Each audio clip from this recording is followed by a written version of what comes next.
Hello everyone, welcome to IQ Tab. Let's start with the news super analysis for 20th of January 2022. First of all let's understand कि आज हमें कौन कौन से news को discuss करना है। सबसे पहले विल टॉक अबाउट कि जो आईएएस कैडर होता है, आईएएस का जो कैडर होता है ना, उसके अंदर कुछ रूल चेंजेस के बारे में बात की जा रही है, तो हम सबसे पहले इसको समझेंगे। सेकंड विल टॉक अबाउट कि हरियाणा जो स्टेट है उसके अंदर एक न्यू लॉ आया था that is called as employment of local candidate act 2020। और इस पर्टिकुलर एक्ट के अंदर क्या होता है कि ये बोला गया था कि 75% सीट जो है हर एक इंडस्ट्री के अंदर लोकल कैंडिडेट्स के लिए, वहां पर जैसे लोग जो हरियाणा से बिलोंग करते हैं उनके लिए यहाँ पर रिजर्व करनी होगी। तो इसके कारण यहाँ पर काफी सारे डिस्प्यूट्स वगैरह चल रहे हैं, ठीक है, तो इसको हम समझने की कोशिश करेंगे। थर्ड विल टॉक अबाउट जो आरपी 2041, आपको याद होगा एक पर्टिकुलर टाइप का एक ऐसा एक्ट है जिसके थ्रू जो एनसीआर का रीजन है, हमारा जो नेशनल कैपिटल रीजन है, उसको डेवलप करने की बात की जा रही है और उसको छोटा करने की बात किया जा रहा है, ठीक है, ताकि उसको प्रॉपर्ली डेवलप किया जा सके। तो जो बहुत सारे एनवायरमेंटलिस्ट हैं उनका ये कहना है कि अगर ये आरपी 2041 जो है ये है, अगर ये इंप्लीमेंट हो गया तो अरावलीज को काफी ज्यादा नुकसान हो सकता है, तो हम इसके बारे में समझेंगे। देन विल टॉक अबाउट एक ईस्टर्न स्वैम्प डियर होता है, इसकी पॉपुलेशन जो है काजीरंगा के अंदर लगातार डिक्लाइन हो रही है, डिप हो रही है, तो हम इसके बारे में समझेंगे। And finally will talk about species of fish, एक फिश की स्पीशीज है जिसका नाम है डेनिसन बार्ब, हम इसके बारे में समझेंगे। Let's move on to the first topic that we have to talk about. It is about जो आईएएस कैडर है उसके कुछ रूल चेंजेस के बारे में बात की जा रही है, उसको प्रपोज किया गया है by central government to state governments, ठीक है। राइट नाउ देखिए, यूनियन गवर्नमेंट जो है वो ऐसा कुछ प्लानिंग कर रहा है कि कुछ वो ओवरराइडिंग पावर लेना चाहते हैं ताकि जितने भी आईएएस और आईपीएस ऑफिसर्स होते हैं ना, उनको ट्रांसफर किया जा सके सेंट्रल डेपुटेशन के अंदर। देखिए क्या होता है इसका हम थोड़ा सा बैकग्राउंड समझते हैं पहले। और इसका सिंपल शब्दों में आप ये समझ सकते हैं कि आईएएस और आईपीएस जो दोनों ही आईएएस आईपीएस और जो आईएफएस होते हैं, यानी कि ये तीनों मिलाकर ऑल इंडिया सर्विसेज बनती है। अभी जो ऑल इंडिया सर्विसेज है ना, ये ऑल्दो इसको सेंट्रल लेवल पे इसको चूज किया जाता है, मतलब सारे के सारे ऑफिसर्स जो है वो सेंट्रल लेवल के होते हैं, but they are posted in the states, ठीक है, स्टेट्स में पोस्ट किए जाते हैं। अब जो जितने भी सेंट्रल मिनिस्ट्रीज है, जितने सेंट्रल डिपार्टमेंट्स हैं, उनके लिए भी जो ऑफिसर्स चाहिए ना, यही ऑफिसर्स होते हैं, आईएएस आईपीएस और आईएफएस।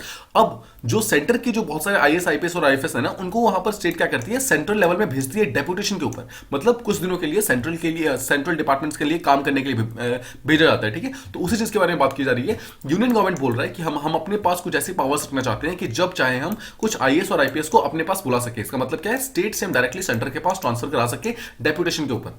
देखिए अभी तक क्या होता है, अगर सेंटर कभी भी ऐसा कराना चाहता है ना कि स्टेट से अगर आईएएस ऑफिसर या फिर आईपीएस को अगर सेंटर में लेके आना हो तो उससे पहले स्टेट्स की अप्रूवल लेनी पड़ती है, स्टेट का परमिशन लेना पड़ता है। बट इस चीज को यहाँ पर चेंज करने की बात की जा रही है, मतलब बात की जा रही है, यूनियन गवर्नमेंट बोल रहा है कि हम इस पर्टिकुलर चीज को चेंज कर देंगे।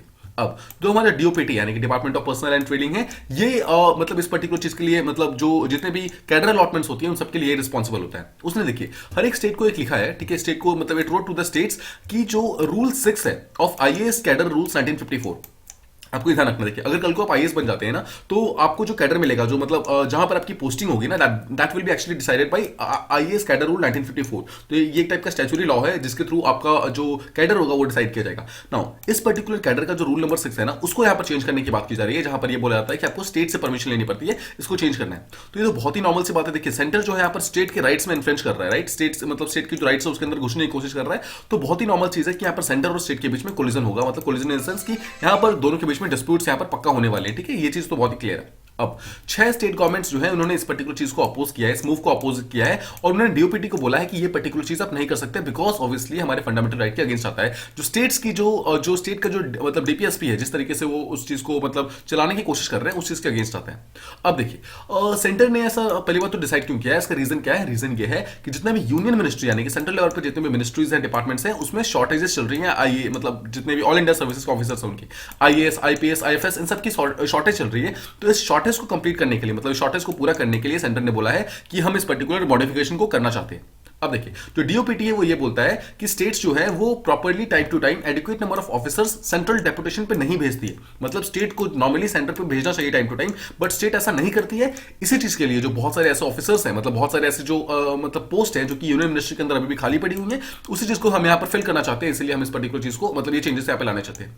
अब डीओपीटी ने देखिए ऐसा लेटर कोई पहली बार नहीं भेजा है, इससे पहले दिसंबर 20, 27, जनवरी 6 यानी कि 3 लेटर्स ऑलरेडी यहाँ पर भेज चुकी है डीओपीटी, जहां पर वो मतलब स्टेट्स को ये बोल रही है कि या तो आप हमें मतलब directly officers time to time provide करो या फिर हम इस पर्टिकुलर रूल्स के अंदर चेंज कर देंगे। बट अभी तक स्टेट्स ने इसको लगातार अपोज किया है। इस अपोज करने के कारण जो डीओपीटी है उस पर्टिकुलर चीज को लेकर आगे नहीं बढ़ पा रहा है, ठीक है, और इसलिए उसने अपने प्रपोजल में कुछ रिवाइज किया है। और अब डीओपीटी ये बोल रहा है कि if the states did not respond, अगर टाइम से भी स्टेट रिस्पॉन्ड नहीं करती है तो जो मिनिस्ट्री यानी कि डीओपीटी जो है वो पहली बात तो रिमाइंडर सेंड करेगा, और जितने भी स्टेट्स उनको टाइम टाइम रिमाइंडर भेजेगा, और अगर उसके बावजूद भी अगर स्टेट्स टाइम से पे जो आईएएस और आईपीएस ऑफिसर है उनको सेंटर में नहीं भेजती है, तो वो कुछ रूल चेंज कर देगा और उसको डायरेक्टली जो हमारा इंडिया का जो रूल बुक है उसके अंदर चेंजेस ला देगा, ठीक है। तो उसके बाद क्या होगा, स्टेट के पास कोई ऑप्शन नहीं रहेगा और डायरेक्टली उस सेंटर को मतलब बात को मानना पड़ेगा। अब देखिए, जो मेन स्टेट अपोज कर रहे हैं उसमें मेन है वेस्ट बंगाल और केरला। तो वेस्ट बंगाल यहां पर ये बोल रहा है, मतलब वेस्ट बंगाल के जो चीफ मिनिस्टर है वो यहां पर ये बोल रही है कि ये पर्टिकुलर अमेंडमेंट अगर ये पास हो गया तो it will be against the spirit of cooperative federalism. Now what is cooperative federalism? सीधे शब्दों में फेडरलिज्म का मतलब होता है जहां पे सेंटर और स्टेट दोनों साथ में मिलकर काम करते हैं और अगर दोनों प्रॉपर्ली कोऑपरेट करके किसी चीज को काम करें, that is called as cooperative federalism. Now सोचिए, सेंटर और स्टेट को दोनों को साथ में मिलकर यहाँ पे आईएएस, आईपीएस और आईएफएस के जितने भी डेपुटेशन है उसको यहाँ पे सॉल्व करना होता है, मतलब उसको डिसाइड करना होता है। बट यहाँ पे सेंटर अगर स्टेट्स की राइट्स के अंदर इन्फ्रिज करना स्टार्ट कर देगा, इसका मतलब क्या है कि जो कोऑपरेटिव फेडरलिज्म मतलब जो दोनों को यहाँ पर कोऑपरेट करके काम करना है, ये कोऑपरेशन नहीं हो रहा है, दोनों एक दूसरे के अगेंस्ट जा रहे हैं कहीं ना कहीं, राइट। मतलब स्टेट्स के अगेंस्ट जा रहा है सेंटर और सेंटर के अगेंस्ट जा रहा है स्टेट, तो ये कोऑपरेटिव नहीं रहेगा। और सेकंड चीज, अगर यूनिलेटरली यानी कि मतलब खुद से ही सेंटर अगर इस रूल को चेंज कर देगा और स्टेट गवर्नमेंट से जो एक्चुअली उनके पास ये मतलब ये एक्चुअली राइट उनके पास है, स्टेट गवर्नमेंट के पास है, राइट। अगर वो ऐसा नहीं करेगा तो क्या होगा, ये चीज देखिए, स्टेट का जो जितने भी डेपुटेशन रिजर्व होते हैं वहां से आईएएस ऑफिसर को आपको भेजना है सेंट्रल डेपुटेशन रिजर्व में, ऐसा बोला गया है। बट वेस्ट बंगाल बोल रहा है कि अगर आप ऐसा मतलब इसको अगर आप फोर्सफुली करोगे तो ये हमारे कोऑपरेटिव फेडरलिज्म के अगेंस्ट जाएगा, ठीक है। तो इस चीज के बारे में यहाँ पर बात की जा रही है। इसके अलावा जो ये अमेंडमेंट यहाँ पर प्रपोज किया गया उसके अंदर डायरेक्टली बोला गया है यूनिलेटरली सेंटर ये बोल रहा है कि स्टेट गवर्नमेंट यहां पर मतलब स्टेट गवर्नमेंट को यहां पर सिर्फ एक ऑप्शन नहीं रहेगा, उनके लिए मैंडेटरी हो जाएगा कि उनको टाइम टू टाइम ऐसे ऑफिसर जो या तो आईएएस हो, आईपीएस हो या फिर आईएफएस हो, जिसकी भी रिक्वायरमेंट है वो टाइम टू टाइम आपको सेंटर के पास भेजना पड़ेगा। ये उनके लिए मैंडेटरी हो जाएगा, सिर्फ एक ऑप्शन नहीं रहेगा। अब देखिए, जो ऑथर है वो उनका कहना यह है कि इस पर्टिकुलर चीज को पहली बात तो प्रॉपर्ली एग्जामिन करने की जरूरत है, प्रॉपर्ली समझने की जरूरत है कि कहीं ऐसा तो नहीं होगा कि सेंटर अगर ये रूल्स अपने पास रख लेंगी तो स्टेट की अथॉरिटी यहाँ पे अंडरमाइन होनी स्टार्ट हो जाएगी। ऐसा बिल्कुल नहीं होना चाहिए, बिकॉज अगर ऐसा कुछ भी हुआ तो इस पर्टिकुलर प्रपोजल को हमेशा हमें अपोज करना चाहिए, बिकॉज यहाँ पे सेंटर और स्टेट को यहाँ पर दोनों के अंदर कुछ पावर्स डिवाइडेड है और हम ऐसा नहीं कर सकते कि सारी की सारी पावर जो है, जितनी भी एग्जेक्टिव पावर है, अगर सारी सेंट्रल गवर्नमेंट के हाथों में आ जाएगी तो प्रॉब्लम यहाँ पे इंक्रीज हो जाएगी। देखिए, अगर आप आईएएस, आईपीएस और आईएफएस की बात करेंगे, वो बेसिकली ब्यूरोक्रेट्स होते हैं। एंड एक्चुअली अगर आप सोचेंगे ना, थोड़ा सा मतलब बैक ऑफ द माइंड जाके सोचेंगे तो एक्चुअली ब्यूरोक्रेट्स वो होते हैं जो कि इंडिया या फिर किसी पर्टिकुलर कंट्री को प्रॉपर्ली रन करते हैं। देखिए, मिनिस्ट्रीज और जो जितने भी मिनिस्टर्स होते हैं ऑब्वियसली वो फोर फ्रंट के अंदर होते हैं, वो फेस होते हैं, ठीक है, वो फेस होते हैं। बट एक्चुअली जो कंट्री को रन करते हैं ना, दे आर द ब्यूरोक्रेट्स, यानी कि they are the permanent executive, ठीक है। ये जो मिनिस्टर्स होते हैं they are the temporary executive and the bureaucrats are the permanent executive. तो एक्चुअली जितने भी रूल्स होते हैं, जितने भी गाइडलाइंस होते हैं, जितने भी स्कीम्स लॉन्च होती है, उन सब में जो सबसे बड़ा जो रोल होता है that is of in IAS, IPS और आईएफएस का होता है, ठीक है। तो जितनी भी पावर है अगर यहाँ पे सेंटर के अंदर यहाँ पे कंसंट्रेट होनी स्टार्ट हो जाएगी तो स्टेट को यहाँ पर कहीं ना कहीं घाटा होना स्टार्ट हो जाएगा। ऑब्वियसली स्टेट के हाथों से मतलब पावर यहाँ पे निकलनी स्टार्ट हो जाएगी। तो इसलिए बहुत सारी स्टेट्स ये बोल रही है कि अगर ये चीज हो गया तो इसका मतलब क्या होगा, it would enfeeble the states political control over the bureaucracy. इसका मतलब है जो स्टेट का जो कंट्रोल है ब्यूरोक्रेसी के ऊपर वो कहीं ना कहीं वीक होना स्टार्ट हो जाएगा। अब इसके अलावा एक प्रॉब्लम ये होगी कि ये इफेक्टिवली गवर्नेंस और मतलब गवर्नेंस का इशू क्रिएट हो जाएगा, जहां पर सेंटर और स्टेट के बीच में जो मिसट्रस्ट ऑलरेडी काफी ज्यादा इंक्रीज हो रखा है ना, वो और ज्यादा इंक्रीज हो जाएगा और इसके कारण बहुत सारी लीगल एडमिनिस्ट्रेटिव डिस्प्यूट्स वगैरह स्टार्ट हो जाएगी सेंटर और स्टेट के बीच में। अब देखिए, इसके अलावा एक जो यहाँ पर सबसे बड़ा जो इशू है वो ये है कि स्टेट्स को ऐसा लग रहा है कि सेंटर हो सकता है कि आगे जाकर ब्यूरोक्रेसी को मतलब जो आईएएस, आईपीएस और आईएफएस है उनको आगे जाकर वेपनाइज करना स्टार्ट कर दे against those elected state governments. मतलब कोई ऐसी स्टेट गवर्नमेंट जो कि आपकी पॉलिटिकल पार्टी का नहीं हो, आप उसके अगेंस्ट आप मतलब एक पर्टिकुलर ब्यूरोक्रेट को यहाँ पर मोटिवेट कर सकते हो उसके अगेंस्ट एक्शन लेने के लिए। तो इन सब चीजों के कारण क्या हो रहा है, यहाँ पर स्टेट यहाँ पर मना कर रही है इस पर्टिकुलर चीज को करने से। अब डीओपीटी ने जो यहाँ पर मतलब जो नोटिस भेजा है उसके अंदर उन्होंने कुछ यहाँ पर एग्जांपल्स दिए। देखिए, जैसे बिहार के अंदर टोटल 248 आईएएस ऑफिसर्स सैंक्शनड है एक पर्टिकुलर टाइम में, मतलब इतने ऑफिसर्स यहाँ पर हर साल एक पर्टिकुलर टाइम में होते हैं, लेकिन इसमें से सिर्फ 32 ही ऑफिसर ऐसे हैं जो कि सेंटर में पोस्टेड होते हैं। यहाँ पर सेंटर को मतलब ज्यादा ऑफिसर्स चाहिए बट ये बिहार यहाँ पे सेंड नहीं करता है। सेकंड, ओडिशा के अंदर around 180 officers IAS officer posted है, बट उसमें से सिर्फ 25 ही ऐसे हैं जो कि सेंट्रल गवर्नमेंट के अंदर काम करते हैं। केरला में की अगर बात करें, केरला के अंदर टोटल 125 है, उसमें से सिर्फ 20 काम करते हैं। तमिलनाडु के अंदर टोटल 322 आईएएस ऑफिसर्स हैं, उसमें से सिर्फ 20 ही ऐसे ऑफिसर है जो कि सेंट्रल डेपुटेशन पे जाते हैं।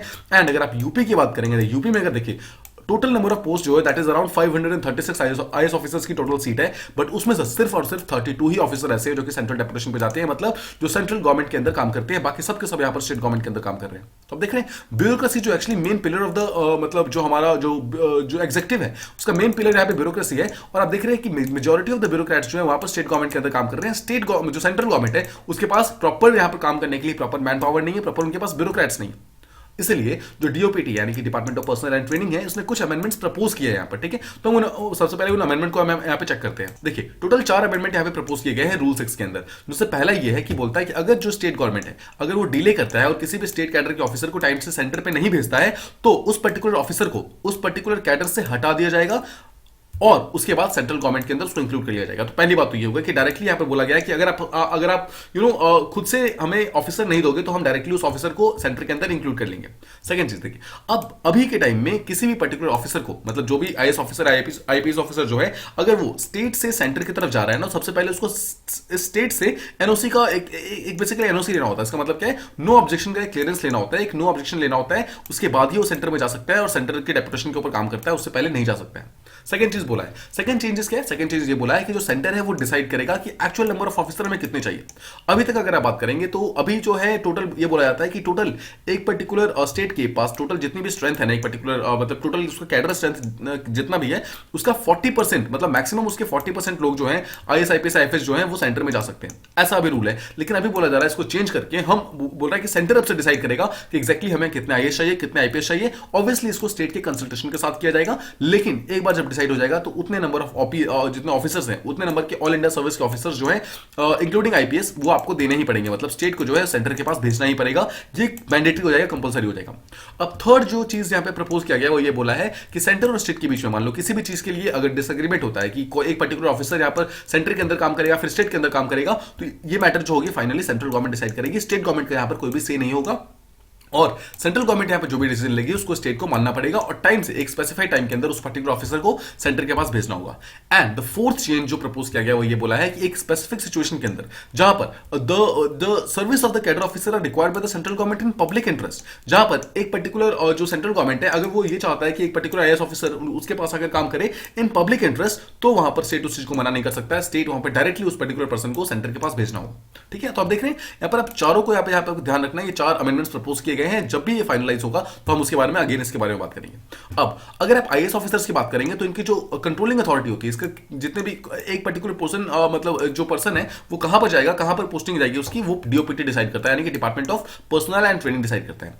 अब देखिए अगर आप आईएएस बनते हैं कल को, तो आपको जो भी मतलब वो मिलेगा, स्टेट मिलेगा, that will be decided by the DOPT. Second, अगर आप आईपीएस बनते हैं तो आपको मिनिस्ट्री ऑफ होम अफेयर्स के अंदर काम करना होगा, आप मिनिस्ट्री ऑफ होम अफेयर्स आपका सारा कुछ डिसाइड करेगा। एंड कल को अगर आप आईएफओएस जाते हैं यानी कि इंडियन फॉरेस्ट सर्विस में जाते हैं तो आपको मिनिस्ट्री ऑफ एनवायरमेंट के अंदर काम करना होगा। तो ये आपकी 3 डेजिग्नेशंस होंगे, 3 यहां पर आपकी मेन अथॉरिटी होंगी। आप अगर आईएएस बनते हैं तो आप डायरेक्टली डीओपीटी के अंदर काम करेंगे, अगर आप आईपीएस बनते हैं तो आप मिनिस्ट्री ऑफ होम अफेयर्स के अंदर काम करेंगे, और अगर आप आईएफएस में जाते हैं तो आप मिनिस्ट्री ऑफ एनवायरमेंट के अंदर काम करेंगे।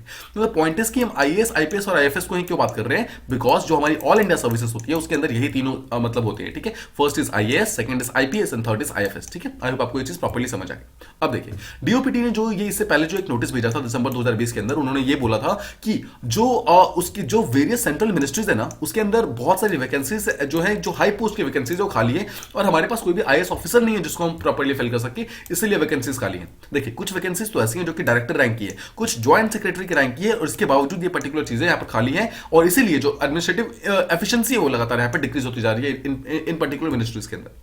अब देखिए इसके अलावा यहां पर डीओपीटी ने अपने नोटिस के अंदर यह भी बोला था कि अराउंड 40% यानी कि अराउंड 390 सेंट्रल स्टाफिंग स्कीम के अंदर, यानी कि सेंट्रल लेवल पे जितनी भी डिफरेंट स्कीम्स यहां पर लॉन्च होती है उसके पोस्ट यहां पर खाली है, जो कि अराउंड सेक्रेटरी लेवल का है। मतलब सोच रहे एक पर्सन, देखिए एक पर्सन सेक्रेटरी तभी बन सकता है ना जब उसे कम से कम 19 ईयर का एक्सपीरियंस हो गया हो।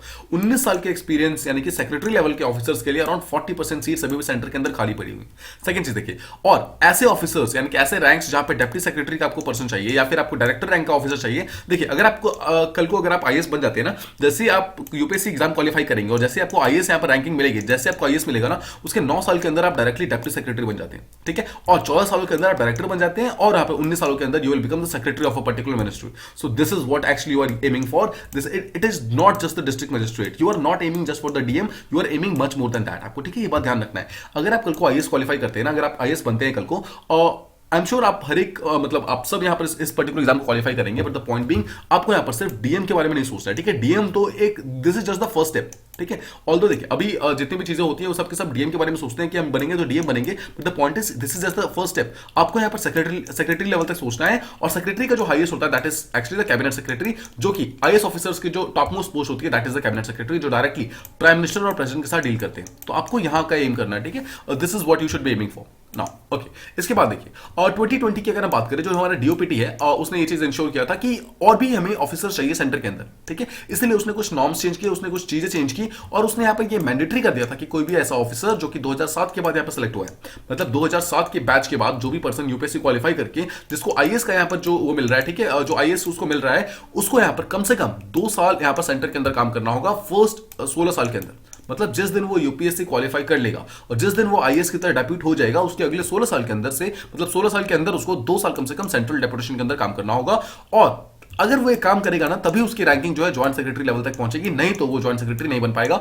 ये एक टाइप का ऐसा इन्होंने रैंकिंग चेंज किया। बट देखिए आपको ये सब इसके बारे में सोचने की जरूरत नहीं है। आपका यहाँ पर मेन काम ये है कि आपको यहाँ पर यूपीएससी क्वालिफाई करना है। उसके बाद जो चीजें होंगी धीरे धीरे ऑटोमेटिकली अनफोल्ड होंगी और आपको चीजें ऑटोमेटिकली समझ आती जाएंगी और you will make better decisions जैसे जैसे टाइम निकलेगा, ठीक है। तो आपको ये सब चीजें सोचने की जरूरत नहीं है। आप यहाँ पर सिर्फ इसको रूल की तरह समझिए, सिर्फ यहाँ पर इसको एक इन्फॉर्मेशन की तरह लीजिए, ठीक है। इसको यहाँ पर मोटिवेशन या डिमोटिवेशन की तरह नहीं सोचना है बिल्कुल भी। अगर आपको इससे मोटिवेशन लेना है तो आप ये सोच के देखिए, एक आईएएस ऑफिसर सोचिए कितना पावरफुल होता है, कितना ये स्ट्रांग हो सकता है कि इसके लिए सेंटर और स्टेट दोनों आपस में फाइट कर रही है कि हमें भी चाहिए, हमें भी चाहिए। तो आप देख रहे हैं आप इस पर्टिकुलर पोस्ट के लिए फाइट कर रहे हैं, this is what you are aiming for. इसलिए मोटिवेशन कभी भी डाउन नहीं होने देना है। यू शुड बी आप इस चीज के लिए थैंकफुल होइए कि आपको इतना अच्छा मौका मिला है कि that you are actually studying for this UPSC examination, this civil servant, कि आप एक सिविल सर्वेंट बनने की वो कर रहे हैं, ठीक है। तो उसके लिए आपको जितनी भी मेहनत करनी पड़े कीजिए, बिकॉज देखिए आपसे आपको अपने पास रखने के लिए यहाँ पर सेंटर स्टेट दोनों आपस में फाइट कर रही है। देखिए सेंटर ने यहाँ तक एक रूल चेंज कर दिया कि अगर आपने 16 साल के अंदर अगर आप सेंटर के अंदर मतलब काम नहीं करोगे तो आपको ज्वाइंट सेक्रेटरी रैंक नहीं देंगे। ये बेसिकली क्या है, ये टाइप का मतलब ये टाइप का वो बता रहे हैं कि हमें आप चाहिए, मतलब एक आईएएस ऑफिसर सेंटर को भी चाहिए। और कितनी इंपॉर्टेंट है, कितना इंपॉर्टेंट पोस्ट है एक आईएएस ऑफिसर, सोचिए सेंटर इसके लिए यहाँ पर रूल चेंज करने को रेडी है, ठीक है। तो आपको इस चीज को एज ए मोटिवेशन यूज करना है और इसीलिए आपको इस एग्जामिनेशन को जरूर क्वालिफाई करने की मतलब अपनी तरफ से पूरा दम लगा देना है। अब देखिए और जब भी एक पर्टिकुलर ऑफिसर जो कि ऑल इंडिया सर्विस के अंदर होता है, जब भी उसको सेंटर का डेपुटेशन जाना होता है ना, तो उससे पहले देखिए एक चीज यहाँ पर बहुत जरूरी होता है, वो होता है उस पर्टिकुलर पर्सन का कंसेंट। जब तक एक पर्सन खुद स्टेट से सेंटर नहीं जाना चाहेगा तब तक उसे कोई फोर्सफुली नहीं भेज सकता। आपको ध्यान रखना है, एक पर्टिकुलर पर्सन सेंटर जाना चाहता है फिर नहीं जाना चाहता है, उसके अंदर उसका सबसे जो कंसेंट है वो भी होना जरूरी है, ठीक है। अब अगर एक पर्टिकुलर पर्सन ऑब्वियसली कंसेंट देता है तो उससे पहले क्या होता है, देखिए डीओपीटी के अंदर जो एस्टैब्लिशमेंट ऑफिसर्स होते हैं, जो मतलब सिंपल टर्म्स में समझिए कि डीओपीटी के अंदर जो ऑफिसर्स होते हैं ना, वो नॉमिनेशंस इनवाइट करते हैं डिफरेंट स्टेट से कि आप हमें कुछ नेम्स भेज दीजिए और हम उन्हें सेंटर के अंदर चूज कर लेंगे। मतलब हमें ऑब्वियसली सेंटर के अंदर ये जॉइंट सेक्रेटरी लेवल का ऑफिसर चाहिए, हमें सेक्रेटरी लेवल चाहिए, हमें ये चाहिए वो चाहिए, राइट। इसी के लिए जो नॉमिनेशन जब हो जाता है तो उसके बाद एलिजिबिलिटी वहां पे चेक की जाती है कि क्या एक पर्टिकुलर ऑफिसर एलिजिबल है या फिर नहीं है। और जब एलिजिबिलिटी आ जाती है तो उसके बाद एक ऑफर लिस्ट रेडी किया जाता है और स्टेट गवर्नमेंट की हेल्प से उस पर्टिकुलर पर्सन का उस आईएएस ऑफिसर को स्टेट से डायरेक्टली सेंटर के अंदर ट्रांसफर किया जाता है। And this is how it works. I hope आपको ये सारे का सारा फंडा जो है प्रॉपर्ली समझ आ गया कि एग्जैक्टली कैसे जो आईएएस ऑफिसर है वो कैसे पोस्टिंग उनकी होती है। अब देखिए जो सेकंड न्यूज जो हमें जिसके बारे में बात करनी है, दैट इज अबाउट हरियाणा जो है उसके अंदर एक employment of local candidate act आया है। तो हम इसके बारे में समझने की कोशिश करते हैं। देखिए इस पर्टिकुलर एक्ट की पहली बात तो कुछ प्रोविजन है, उससे आप समझते हैं। और पहला प्रोविजन ये है इस पर्टिकुलर एक्ट का कि ऐसा कोई भी फर्म, ऐसा कोई भी इंडस्ट्री जिसके अंदर कम से कम 10 लोग काम करते हैं फिर 10 से ज्यादा लोग काम करते हैं, उन्हें अपने टोटल जॉब्स में, देखिए जितने भी टोटल जॉब्स हैं, ठीक है। अब ऐसे जॉब्स को आपको पहले तो क्या मतलब काउंट करना है, कैलकुलेट करना है, जिसके अंदर जो सैलरी है वो 30,000 रुपए से कम है, ठीक है। तो आपको ध्यान रखना है 30,000 से कम की जो सैलरी है उस पर्टिकुलर पर्सन को, यानी उस पर्टिकुलर फर्म्स को यहाँ पर आपको रिजर्व करना है, उन सीट्स को यहाँ पर रिजर्व करना है 75% के लिए। मतलब टोटल नंबर ऑफ सीट्स में से 75% जो सीट्स होंगी वो आपको रिजर्व कर देना है हरियाणा के जो कैंडिडेट्स होंगे उनके लिए। मतलब ऐसे लोग जो कि आपके हरियाणा के पर्सन हैं उसके लिए आपको यहाँ पर इस चीज को मतलब आई होप आप इस चीज को समझ गए कि ठीक है कि जितने भी लोग हरियाणा के हैं उनके लिए 75% जो सीट है वहां पर रिजर्व कर दी जाएंगे। अब देखिए जो जॉब्स होंगी वो डिफरेंट कंपनीज में दी जाएंगे, डिफरेंट सोसाइटीज के लिए, डिफरेंट ट्रस्ट के लिए, डिफरेंट जो एलएलपीज होती हैं, लिमिटेड लायबिलिटी पार्टनरशिप फर्म्स होती हैं, इन सबके लिए दी जाएगी, ठीक है। तो this is how it will work. Now ये जो मूव है इट इज एम्ड एट, ये एक्चुअली डिसअलाउ करना चाहता है कि जो बाकी स्टेट से जितना भी टैलेंट आते हैं और जो हरियाणा के अंदर काम करने लगते हैं उसके कारण जो हरियाणा के लोग हैं उनको जॉब नहीं मिल पाती। इसी चीज को यहाँ पर ध्यान में रखते हुए इस पर्टिकुलर डिसीजन को लिया गया है। बोला गया है कि बाहर से कोई पर्सन आकर अगर सीट लेना चाहेगा उसके लिए सिर्फ 25% सीट होंगी और बाकी जो 75% सीट है वो हरियाणा के लोगों के लिए यहाँ पर रिजर्व हो जाएगा पूरी तरीके से। अब ये लॉ जो है यहाँ बोला गया है कि अगले 10 सालों के लिए एप्लीकेबल होगा, यानी कि 2020 में अगर आया है तो 2030 तक के लिए एप्लीकेबल होगा। अगर आप स्टेट गवर्नमेंट की बात करेंगे तो स्टेट गवर्नमेंट ने यहाँ पर जो रेसिडेंसी यानी कि जो डोमिसाइल का जो यहाँ पर मैकेनिज्म था, रिक्वायरमेंट्स था, उसको भी यहाँ पर रिलैक्स कर दिया। देखिए पहले ऐसा था कि कोई पर्सन जो कि कम से कम 15 साल हरियाणा के अंदर रहता है ना, उसको वहां पर जाकर एक रजिस्ट्रेशन सर्टिफिकेट मिलेगा, मतलब कि वो एक पर्टिकुलर पर्सन हरियाणा का रहने वाला है, उसके मतलब ऐसा सर्टिफिकेट उसको मिलने के लिए पहले उसको 15 साल वहां रहने पड़ेंगे। बट अभी चेंज करके इसको 5 साल कर दिया गया। मतलब कोई भी ऐसा पर्सन जो हरियाणा के अंदर पिछले 5 साल से रह रहा है वो वहां पर डायरेक्टली रेसिडेंट का सर्टिफिकेट ले सकता है। अब देखिए अब it will be mandatory for all these employers, जितने भी कंपनीज होंगी उनके लिए मैंडेटरी हो जाएगा कि जितने भी ऐसे एम्प्लॉयज हैं जिनको सैलरी 30,000 रुपए से कम मिलती है ना, उनको पहली बात आपको रजिस्टर करना होगा, उसको आपको प्रॉपर्ली यहाँ पे काउंट करना होगा कितने लोग हैं, और जो ऑफिशियल वेबसाइट है लेबर डिपार्टमेंट ऑफ हरियाणा का, उसके ऊपर आपको उस चीज को प्रॉपर्ली शो करना होगा, डेजिग्नेट करना होगा, ठीक है। अब इस पर्टिकुलर प्रोविजन को अगर कोई भी पर्टिकुलर फॉर्म नहीं मानेगी तो उसके लिए पनिशेबल ऑफेंसेस भी रखे गए हैं, मतलब टाइप का डेटरेंस भी क्रिएट किया गया है कि आपको, ताकि आप इस चीज को मानो ही मानो। अब कुछ कंसर्न्स है। कंसर्न क्या है? देखिए, सबसे पहली बात तो यह है कि जितने भी डोमेस्टिक कंपनीज है, जितने भी मल्टीनेशनल कंपनीज है, वो ऑब्वियसली इन्वेस्टर जो यहाँ पे नहीं आना चाहेंगे। क्यों? बिकॉज देखिए, लोगों को, जितने भी कंपनीज होती हैं उनको यहाँ पर हाईली स्किल लेबर चाहिए होते हैं, मैन पावर ऐसा चाहिए होता है जो काफी स्ट्रांग हो, जो काफी अच्छे से काम करे। अब अगर उनके पास चूज करने के लिए लोग ही बहुत कम हो जाएंगे, यानी कि उनको सिर्फ हरियाणा के अंदर से लोग चूज करने हैं, तो ऑब्वियसली जरूरी नहीं कि उनको हर बार हाईली स्किल्ड लेबर्स मिले जाएंगे। इसलिए वो ऐसा चाहेंगे कि वो डोमेस्टिक कंपनीज और जो मल्टीनेशनल कंपनीज है वो बेसिकली ऐसा हो सकती है कि हरियाणा से बाहर निकल के कहीं और अपनी इंडस्ट्रीज को सेटअप करना स्टार्ट कर दे। सेकंड चीज देखिए, देर एक यहाँ पे कंसेप्ट होता है, son of the soil concept. इसका मतलब क्या होता है? एक पर्टिकुलर पर्सन जो एक पर्टिकुलर मिट्टी का है, मतलब who is a son of the soil, उसको ही वहां के लिए जॉब मिल जाएगी, उसको ही वहां पे एजुकेशन के इंस्टीट्यूशन में वहां पे एडमिशन मिलेगा। तो इससे क्या होता है कि जो बाकी स्टेट्स है, यहाँ पे डिफरेंट रीजन जो है, वहां से लोगों का फ्री मूवमेंट यहाँ पे पूरी तरीके से बंद हो जाता है, ठीक है। तो ये भी एक बहुत बड़ी प्रॉब्लम है। थर्ड चीज देखिए, अब अगर आप बात करेंगे कि बहुत सारे जो टेक जायंट्स हैं, जो जैसे गूगल है, फेसबुक है, अगर वो अपना हरियाणा के अंदर अपनी इंडस्ट्रीज को शिफ्ट बनाना भी चाहते होंगे ना, वो शिफ्ट कर लेंगे। क्यों? बिकॉज ऑब्वियसली उनको पहली बात तो उनको प्रॉपर टैलेंट नहीं मिल पाएगा वहां पर, और सेकंड चीज उनको स्किल लेबर जरूरी नहीं कि वहां पर मिली जाए, इसलिए वो हो सकता है कि इस पर्टिकुलर कंपनी के साथ साथ जो टेक जायंट्स है वो भी वहां से हट जाए। और फोर्थ चीज देखिए, अगर आपको एक कम ही लोगों के अंदर से चूज करना है ना, तो जरूरी नहीं कि आपको हर बार टैलेंटेड लोग मिल जाएंगे। तो यहां पर क्या होगा? टैलेंट क्रंच आ जाएगा, जहां पर हो सकता है कि आपको बहुत अच्छे लोग ना मिले अपने काम को करने के लिए। अगर आप कॉन्स्टिट्यूशन ऑफ इंडिया की बात करेंगे तो हमें फ्रीडम ऑफ मूवमेंट मिलता है। फ्रीडम ऑफ मूवमेंट, इसके अंदर ही फ्रीडम ऑफ एम्प्लॉयमेंट मिलता है, मतलब हम कहीं पर भी जाकर अपनी जॉब ले सकते हैं। अब देखिए, अगर आप आर्टिकल 14 के बारे में बात करेंगे, आर्टिकल 14 जो है talks about the equality before law irrespective of the place of birth, यानी कि आपको प्लेस ऑफ बर्थ आप कहीं पर भी हो, कहीं पर भी जाकर आपको लॉ के सामने आपको इक्वली ट्रीट किया जाएगा, भले ही कोई रिच हो, कोई पुअर हो, किसी भी टाइप का पर्सन हो, उसको लॉ के सामने इक्वली ट्रीट किया जाएगा। सेकंड चीज, आर्टिकल 15 अगर आप देखोगे तो वो it actually talks about against discrimination. ये बोलता है कि डिस्क्रिमिनेशन नहीं हो सकता on the base of place of birth. तो देखिए, हरियाणा के अंदर जो पहला लॉ है वो भी टूट रहा है, सेकंड लॉ भी टूट रहा है, बिकॉज दोनों यहाँ पर प्लेस ऑफ बर्थ को उन्होंने एक टाइप का क्राइटेरिया बना दिया। थर्ड, आर्टिकल 16 बोलता है कि किसी भी टाइप के बर्थ को लेकर के, मतलब बर्थ के प्लेस को लेकर के आप किसी भी टाइप का डिस्क्रिमिनेशन नहीं कर सकते इन द पब्लिक एम्प्लॉयमेंट। ये भी चीज यहाँ पे हरियाणा के अंदर टूट रही है। एंड फाइनली आर्टिकल 19 के अंदर बोल रहा है कि आप पूरे इंडिया में कहीं पर भी फ्रीली मूव कर सकते हो। यहां पर भी हरियाणा का जो लॉ है यहाँ पे टूट रहा है, बिकॉज ये लोग यहाँ पर एम्प्लॉयमेंट देने से मना कर रहे हैं। तो ये था हमारा सेकंड टॉपिक। आई होप आपको ये पर्टिकुलर चीज प्रॉपर्ली समझ आ गई। Now, let's move on to the next one। देखिए, जो RP 2041 का जो प्लान था, जो कि बात करता है जो NCR रीजन है हमारा, नेशनल कैपिटल जो रीजन है हमारा, उसको यहाँ पे डेवलप करने की बात करता है ना, वो हो सकता है कि आगे जाके अरावलीज का जो कंसर्न है वो ज्यादा इंक्रीज करा दे, मतलब उसको यहाँ पे कहीं ना कहीं प्रॉब्लम क्रिएट कर देगा।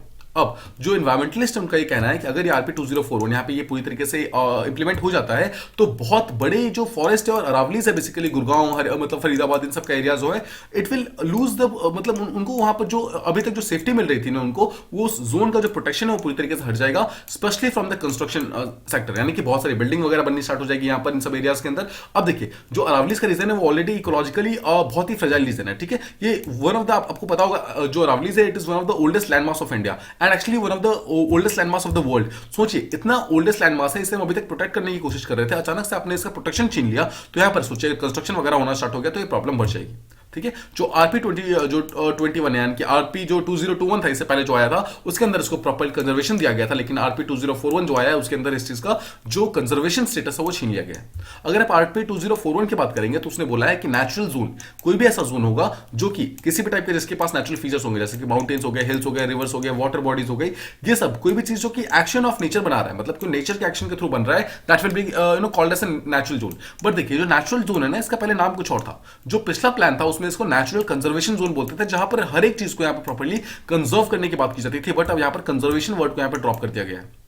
अब देखिए, अगर आप इसकी बात समझेंगे तो यहां पर क्या होगा, यहां पर सिर्फ उसी पर्टिकुलर फॉरेस्ट का, उसी पर्टिकुलर एरियाज को यहां पर इसके अंदर कंजर्व किया जाएगा जो कि लैंड रिकॉर्ड के अंदर मेंशन्ड है, जो कि उस पर्टिकुलर रेवेन्यू रिकॉर्ड के अंदर मेंशन्ड है, और कोई भी ऐसा एरिया जो कि उसके अंदर मेंशन नहीं है, उसको इस पर्टिकुलर चीज के अंदर कंजर्व नहीं किया जाएगा। अब देखिए, बहुत सारे इन्वायरमेंटलिस्ट यहां पर बहुत ही वरीड है, बिकॉज वो बोल रहे हैं कि इस डेफिनेशन के अंदर बहुत सारे ऐसे फॉरेस्ट लैंड है जो कि गुड़गांव के अंदर है, फरीदाबाद के अंदर है, वो प्रोटेक्शन से बाहर हो जाएंगे, बिकॉज ऑब्वियसली वो बहुत सारे एरियाज ऐसे हैं जो कि नोटिफाइड फॉरेस्ट नहीं है। देखिए, अगर आप अरावली हिल्स के बारे में बात करेंगे ना, हरियाणा के अंदर जो अरावली प्रेजेंट है, वो भी मतलब मेजॉरिटी ऑफ द अरावली जो है वो नोटिफाइड नहीं है, इट इज नॉट नोटिफाइड, और उसे बेसिकली एक दूसरे टाइप के उसके जोन के अंदर डाला गया, जिसे कहते हैं अनकल्टिवेबल वेस्टलैंड। तो ये एक टाइप का नोटिफाइड ना होने के कारण इसका प्रोटेक्शन का स्टेटस पूरी तरीके से छीन लिया जाएगा। सेकंड देखिए, बहुत सारा रीजन ऐसा है यहाँ पर जहाँ पे सैंडी फुट हिल्स है, आपको ये पता होगा शिवालिक के जस्ट नीचे है, शिवालिक यानी कि जो हमारा लेसर माउंटेन्स है उसके जस्ट नीचे है, उसे कारण यहाँ पर ये वाला जो पार्ट है यहाँ पर जो इसे भूड़ बोलते हैं लोकली, इस चीज का भी अगर आप देखेंगे तो प्रॉब्लम हो जाएगी, बिकॉज इसको भी यहाँ पर नोटिफाई नहीं किया गया, it has not been notified. अब यहाँ पर जितना भी फॉरेस्ट कवर है जो कि अरावली हिल्स के अंदर प्रेजेंट है, it has neither be notified nor mentioned as forest, इसको ना ही आपने नोटिफाई किया हुआ एज फॉरेस्ट, ना ही इसको आपने मेंशन किया हुआ एज फॉरेस्ट। इसके कारण क्या होता है, इसका जो प्रोटेक्शन स्टेटस है वो कहीं ना कहीं आरपी 2041 के अंदर छिन जाएगा। अब देखिए, इसके अलावा कुछ रिवर्स भी हैं, जैसे कि यमुना हो गया, हिंडौन रिवर हो गया, ये इनको भी ये प्रॉपर्ली क्लियर नहीं है कि क्या इसको नोटिफाई किया हुआ है या फिर अभी तक नोटिफाई नहीं किया हुआ है, बिकॉज इसको भी लेकर काफी ज्यादा क्लैरिटी नहीं है। इसलिए बहुत सारे एनवायरमेंटलिस्ट ये भी सोच रहे हैं कि ऐसा ना हो कि आगे जाकर यमुना और हिंडौन जैसे रिवर्स जो है, जो काफी इंपॉर्टेंट रिवर्स है इंडिया के लिए, उनका जो प्रोटेक्शन स्टेटस है वो कहीं ना कहीं छीन लिया जाए एनसीआर के इस पर्टिकुलर लॉ के अंदर। अगर आप इस पर्टिकुलर लॉ को देखेंगे, आरपी 2041 को देखेंगे, तो कहीं ना कहीं बहुत सारे ऐसे नेचुरल फीचर्स जो ऐसे हैं जो कि इस पर्टिकुलर चीज से बाहर हो गए हैं, प्रोटेक्शन स्टेटस से बाहर हो गए। देखिए, एग्जांपल हमने देखा अरावलीज, एग्जांपल हमने देखा यमुनाज, हिंडन, ये सब के सब जो ऐसे थे जो कि पहले इन सबको प्रॉपर प्रोटेक्शन स्टेटस मिला हुआ था, अब इन सबका प्रोटेक्शन स्टेटस कहीं ना कहीं छीन लिया गया है। अब इसे क्या होगा, पहली बात तो इससे क्या होगा, जो देखिए हम रीजनल प्लान बनाते क्यों, हम रीजनल प्लान बनाते हैं ताकि एक पर्टिकुलर एरिया को प्रॉपर्ली डेवलप कर सके, और डेवलप कर सके एनवायरमेंट को प्रॉपर्ली ध्यान में रखते हुए। सोचिए, अगर हमने इन चीजों को यहाँ पर इस पर्टिकुलर प्लान से बाहर कर दिया है, मतलब अरावलीज को हम कंजर्व नहीं कर रहे हैं, यमुना को हम कंजर्व नहीं कर रहे हैं, जितने इंपॉर्टेंट रिवर्स हम उन्हें कंजर्व नहीं कर रहे, तो हम इस चीज का एनवायरमेंट का ध्यान कहां रख रहे हैं, हम तो यहाँ पर सिर्फ डेवलपमेंट का ध्यान रख रहे हैं ना। तो ये चीज अपने आप में ही एक टाइप की कॉन्ट्रडिक्शन है, जहां पर जो रीजनल प्लान है उसी को कहीं ना कहीं कॉन्ट्रडिक्ट कर रहा है ये चीज। अब देखिए, आरपी 2021 यानी कि जो पिछला वाला जो रीजन प्लान था, यानी कि जो इस साल का जो रीजन प्लान था, उसके अंदर बहुत सारी रिवर्स थी जो कि प्रोटेक्शन स्टेटस के अंदर मतलब इंक्लूडेड थी, जैसे यमुना हो गया, गंगा हो गया, काली, हिंडन, साहिबी रिवर, ये सब के सब रिवर यूपी के अंदर बहती है, और ये सब के सब पहले आरपी 2021 के अंदर इंक्लूडेड थी। इनकी ट्रिब्यूटरीज, इनके फ्लड प्लेन्स, ये सब के सब पहले प्रोटेक्शन में के अंदर थे। बट आरपी 2041 के अंदर क्या हुआ, जितनी भी ट्रिब्यूटरीज थी, जितनी भी फ्लड प्लेन्स थे, इन सबको यहाँ पर इस पर्टिकुलर नेचुरल जोन के लिस्ट से निकाल दिया गया है। सिर्फ यहाँ पे कुछ ही रिवर्स को रखा गया है, उनका कोई भी ट्रिब्यूटरीज यहाँ पर इसके अंदर इंक्लूडेड नहीं है, कोई भी फ्लड प्लेन्स उसके अंदर इंक्लूडेड नहीं है। इसका मतलब क्या है कि ट्रिब्यूटरीज को यहाँ पे प्रोटेक्ट करने का जो स्टेटस था वो पूरी तरीके से खत्म हो चुका है, फ्लड प्लेन्स को जो यहाँ पे प्रोटेक्ट कर रहा था वो भी पूरी तरीके से खत्म हो चुका है। अब देखिए, जितने भी रिवर्स हैं, जितने ट्रिब्यूटरीज होती है, जितने भी फ्लड प्लेन्स होते हैं, ये सब बहुत ही इंपॉर्टेंट होते हैं, बिकॉज एक पर्टिकुलर रीजन को जो वाटर मिलता है, जो वाटर सिक्योरिटी का जो इशू है, वो यही चीजें यहाँ पर प्रॉपर्ली सॉल्व करती है। इसके अलावा जो रिवर के जो फ्लड प्लेन्स होते हैं ना, उसका भी प्रोटेक्शन का स्टेटस कहीं ना कहीं यही खुद ही देखते हैं। अब ये चीज होती है, it is very important, it is very critical for the protection of river biodiversity. ठीक है, इस रिवर को बायोडाइवर्सिटी को यहाँ पर इंक्रीज करने के लिए, कंजर्व करने के लिए ये चीज बहुत ही इंपॉर्टेंट है। और इसीलिए देखिए, मतलब बोला जा रहा है कि अरावलीज को और फॉरेस्ट एरियाज को यहाँ पर रिप्लेस करना, यहाँ पर एक्सक्लूड करना, that this can actually create बहुत बड़ा हैवक क्रिएट कर सकता है। तो हो सकता है कि आरपी 2041 आगे जाकर आपको डेवलपमेंट तो अच्छा दे दे, बट जरूरी नहीं है कि आपको यहाँ पर एनवायरमेंट प्रॉपर्ली कंजर्व करके दे ही देगा। अब देखिए, अरावलीज को यहाँ पर मतलब इस चीज से डिलीट कर दिया गया, यानी कि हटा दिया गया। इससे क्या होगा, अरावलीज के अंदर रियल एस्टेट यहाँ पर फिर से यानी कि इंक्रीज होना स्टार्ट हो जाएगा। इसका मतलब क्या है, बिल्डिंग्स बननी स्टार्ट हो जाएगी, कंस्ट्रक्शन सेक्टर यहाँ पर स्टार्ट हो जाएगा। इससे क्या होगा, जो नेचुरल इकोसिस्टम है अरावली का, वो कहीं ना कहीं डिस्ट्रॉय होना स्टार्ट हो जाएगा। और जैसा हमने बात की, अरावली जो है ये वर्ल्ड की सबसे पुरानी लैंड मासेस में से एक है, वो इतनी इकोलॉजिकली फ्रेजाइल है कि यहाँ पर अगर आपने किसी भी टाइप का कंस्ट्रक्शन एक्टिविटी किया तो वो चीज आगे जाकर आपको प्रॉब्लम कॉज करेगी। हो सकता है यहाँ पे लैंडस्लाइड स्टार्ट हो जाए, या फिर किसी भी टाइप का ये प्रॉब्लम यहाँ पर स्टार्ट हो जाएगा। इसके कारण और इसके आसपास जो वाइल्ड लाइफ हैबिटेट्स है उसको भी बहुत ज्यादा प्रॉब्लम होंगी, जो वाइल्ड लाइफ कॉरिडोर्स है उसको प्रॉब्लम्स होंगी, और बेसिकली एनवायरमेंट यहां पे पूरी तरीके से अनस्टेबल हो जाएगा। अब देखिए, इसके अलावा आपको एक चीज और ध्यान रखनी है, एनवायरमेंट बहुत सारे जो एनवायरमेंटलिस्ट है वो ये भी चाहते हैं कि जो आरपी 2041 यानी कि जो 20 साल के बाद का जो रीजनल प्लान है, उसके अंदर जो मंगरबानी सेक्रेड ग्रोव है उसको भी यहां पर इंक्लूड किया जाए नो कंस्ट्रक्शन जोन के अंदर। अब आपको यहां पर जो इंपॉर्टेंट चीज है वो ये ध्यान रखना है कि मंगरबानी सेक्रेड ग्रोव है कहां पे, ये दिल्ली और हरियाणा के बॉर्डर के अंदर प्रेजेंट है, कि आपको ये ध्यान रखना है। अब देखिए, इसके अलावा बोला गया है कि ये जो पर्टिकुलर मंगरबाड़ी सेक्रेड ग्रोव है, it is actually present between दो बहुत ही इंपॉर्टेंट एरियाज है। पहला है असोला वाइल्ड लाइफ सेंचुरी जो कि दिल्ली के अंदर प्रेजेंट है, और सेकंड इज दमदमा जो लेक कैचमेंट एरिया जो कि गुड़गांव के अंदर प्रेजेंट है। इन दोनों के बीच में यहाँ पर मंगरबानी सेक्रेड ग्रोव है। तो देखिए, आपको यहाँ से तीन चीजें लेके जानी है। पहली बात तो मंगरबानी सेक्रेड ग्रोव है कहां पे, it is present in Delhi, और दिल्ली और हरियाणा के बीच में प्रेजेंट है। सेकंड चीज, असोला वाइल्ड लाइफ सेंचुरी कहां प्रेजेंट है, दिल्ली के अंदर प्रेजेंट है, और second Damdama lake catchment area यानी कि दमदमा लेक कहां प्रेजेंट है, ये गुड़गांव के अंदर प्रेजेंट है। ठीक है, तो ये कुछ चीजें थी जो आपको प्रॉपर्ली यहाँ पर ध्यान रखना है, ठीक है, को ध्यान रखना है। अब देखिए जो 2041 का जो यहाँ पर जो रीजनल प्लान है वो यहाँ पर ये भी बोलता है कि अरावली के जितना भी ग्रीन पैचेस है ना, जितना भी ग्रीन एरियाज है, उन सबको आपस में आपको इंटरलिंक करना है। तो अगर आप इन सबको इंटरलिंक करोगे तो क्या होगा, इंटरलिंक करने के बाद क्या होगा, यहाँ पर एक इंटीग्रेटेड साइकिल ट्रेल्स बनाने और ड्राइव कॉरिडोर्स बनाना है। मतलब आपको एक ऐसा एरिया बनाना है, एक पर्टिकुलर पर्सन जो यहाँ पे साइकिलिंग कर सके, यहाँ पे ड्राइविंग करके इस पर्टिकुलर एरिया को देख सके। लेकिन बहुत सारे एनवायरमेंटलिस्ट ऐसे हैं जो ये सोच रहे हैं कि अगर यहाँ पे ड्राइव कॉरिडोर्स बन गया, सोचिए आगे जाकर साइकिल ट्रेल्स अगर बन गई तो यहाँ पर मोटराइज ट्रैफिक वगैरह स्टार्ट हो जाएगी। इससे क्या होगा, जितने भी वाइल्ड लाइफ यहाँ पे रहती है, वाइल्ड लाइफ हैबिटेट जो यहाँ पे रहते हैं, वो डायरेक्टली इससे अफेक्ट होना स्टार्ट हो जाएंगे। ह्यूमन और वाइल्ड लाइफ का जो कॉन्फ्लिक्ट है यहाँ पर फिर से यहाँ पर मर्ज होना स्टार्ट हो जाएगा। देखिए इस चीज को रोकने के लिए हमने ऑलरेडी बहुत स्टेप्स लिए हुए हैं। अब यहाँ पर ये टाइप का ये जो RP 204 है कहीं ना कहीं प्रोग्रेसिव नहीं है, वो पूरी तरीके से रिग्रेसिव है, मतलब हमें पीछे की तरफ लेके जा रहा है। जितने भी चेंजेस यहाँ पर हम बाकी जगहों पे करने की कोशिश कर रहे हैं ना, इन सब चेंजेस को यहाँ पर कहीं ना कहीं खराब कर देगा अगर ये चीज आ गया यहाँ पर तो, ठीक है। तो इसके अलावा ये भी बोला गया है कि यहाँ पर आपको अगर सोचिए अगर आपको मोटराइज ट्रैफिक यहाँ पर बनाया जाएगा तो हो सकता है कि आगे जाकर रोड बनाने के लिए यहाँ पर एक डिमांड आ जाए, जिसके कारण आसपास जितने भी ट्रीज हैं उनको हटाया जाएगा। ट्री हटाया जाएगा तो डिफॉरेस्टेशन होगा तो प्रॉब्लम यहाँ पर और ज्यादा बढ़ जाएगी, बिकॉज ऑलरेडी ये रीजन बहुत ज्यादा फ्रेजाइल है, ये इसकी जो फ्रेजिलिटी है वो और ज्यादा इंक्रीज हो जाएगी, ठीक है। तो ये था हमारा थर्ड टॉपिक। आई होप आपको ये पर्टिकुलर समझ आ गया, प्रॉपर्ली समझ आ गया कि एक्जैक्टली कैसे कैसे ये चीज RP 2041 प्रॉब्लम कॉज कर रहे हैं। अब देखिए नेक्स्ट हमें समझना है कि जो ईस्टर्न स्वैम्प डियर्स होते हैं उसकी पॉपुलेशन के अंदर लगातार डिप देखा गया है, मतलब पॉपुलेशन लगातार रिड्यूस हो रही है, स्पेशली काजीरंगा नेशनल पार्क के अंदर। अब देखिए अगर आप इसकी पॉपुलेशन देखेंगे, सबसे पहले आपको ध्यान रखना है IUCN स्टेटस के अंदर ये वल्नरेबल है। इसका मतलब क्या है, जो स्वैम्प डियर जो होते हैं, ईस्टर्न स्वैम्प डियर्स होते हैं, वो IUCN के अंदर वल्नरेबल की लिस्ट के अंदर आते हैं, ठीक है। अब साउथ एशिया के अंदर जो बाकी जितना भी रीजन है उन सबके अंदर ये ऑलरेडी एक्सटिंक्ट हो चुके हैं, मतलब अब वहां पर नहीं पाए जाते हैं, सिर्फ ये काजीरंगा नेशनल पार्क के अंदर पाए जाते थे और वहां पर भी इनकी पॉपुलेशन धीरे धीरे डिक्लाइन होनी स्टार्ट हो गई है। अब 2018 के अंदर जब इसको मतलब काउंट किया गया था तो उसकी पॉपुलेशन अराउंड 907 के आसपास थी। अभी 2021 के अंदर जब इसको काउंट किया गया है तो उसकी पॉपुलेशन गिर करके अराउंड 868 पे आकर गिर गई है। लेकिन अगर आप देखिए ये तो हो गया कि इसकी पॉपुलेशन डिक्लाइन हो रही है, लेकिन अगर आप ब्राइटर साइड पे अगर आप देखेंगे तो अभी तक ये सिर्फ काजीरंगा नेशनल पार्क के अंदर पाया जाता था, लेकिन अब ये धीरे धीरे उस पर्टिकुलर पार्क के आसपास यहाँ पर उसने मूव करना स्टार्ट कर दिया, मतलब वहां पर आसपास भी पाया जाता है। अब देखिए this is the state of Assam. आपको ध्यान रखना है, पहली बात तो असम के अंदर काजीरंगा प्रेजेंट है। असम का अगर आप बिल्कुल बीच यानी कि सेंटर वाला पार्ट देखेंगे, this is called as Kaziranga national park and it is very famous for one horn rhinos. तो वन हॉर्न राइनोस जो होते हैं वहां पर सबसे ज्यादा पाए जाते हैं। It is called the natural habitat of one horn rhinos. तो आपको यहाँ पर काजीरंगा नेशनल पार्क जो है वन हॉर्न राइनोस के लिए ध्यान रखना है। और अब काजीरंगा नेशनल पार्क के अंदर आपको ईस्टर्न स्वैम्प डियर भी है, वो भी यहीं पर पाया जाता है, ठीक है। देखिए आप देख सकते हैं यहाँ पे ईस्टर्न स्वैम्प डियर जो है वो भी यहीं पर पाया जाता है। अब इसके अलावा देखिए अगर आप ईस्टर्न स्वैम्प डियर को समझ गए तो काजीरंगा नेशनल पार्क के अलावा और भी बहुत सारे कुछ नेशनल पार्क्स हैं जो कि असम के अंदर प्रेजेंट है। देखिए आपको पहली बात तो इसको हमेशा वेस्ट टू ईस्ट के फॉर्म में याद रखना है, मतलब वेस्ट टू ईस्ट या फिर ईस्ट टू वेस्ट किसी भी तरीके से आपको ध्यान रखना है। तो आपको यहाँ पर देखिए आपको यहाँ पर एक टाइप का एक निमोनिक्स याद करना है, that is called as mon KD, ठीक है, that is called as mon KD, ठीक है। तो MON यानी कि देखिए मानस ओरांग नामेरी, ठीक है, मानस ओरांग नामेरी, उसके बाद है काजीरंगा, फाइनल कम्स डिब्रू शिकोबा। तो ये एक टाइप के ऑर्डर के अंदर है जो कि वेस्ट टू ईस्ट है। आपको इस ऑर्डर में ध्यान रखना है। ये क्वेश्चन यूपीएससी डायरेक्टली पूछ सकता है कि इस पर्टिकुलर इनमें से सबसे वेस्टर्न साइड कौन सा है, सबसे ईस्टर्न साइड कौन सा है, या फिर इनको अरेंज कीजिए वेस्टर्न टू ईस्टर्न साइड में। ये सब क्वेश्चन यहाँ पे डायरेक्टली पूछे जा सकते हैं, इसके बारे में आपको प्रॉपर्ली ध्यान रखना है।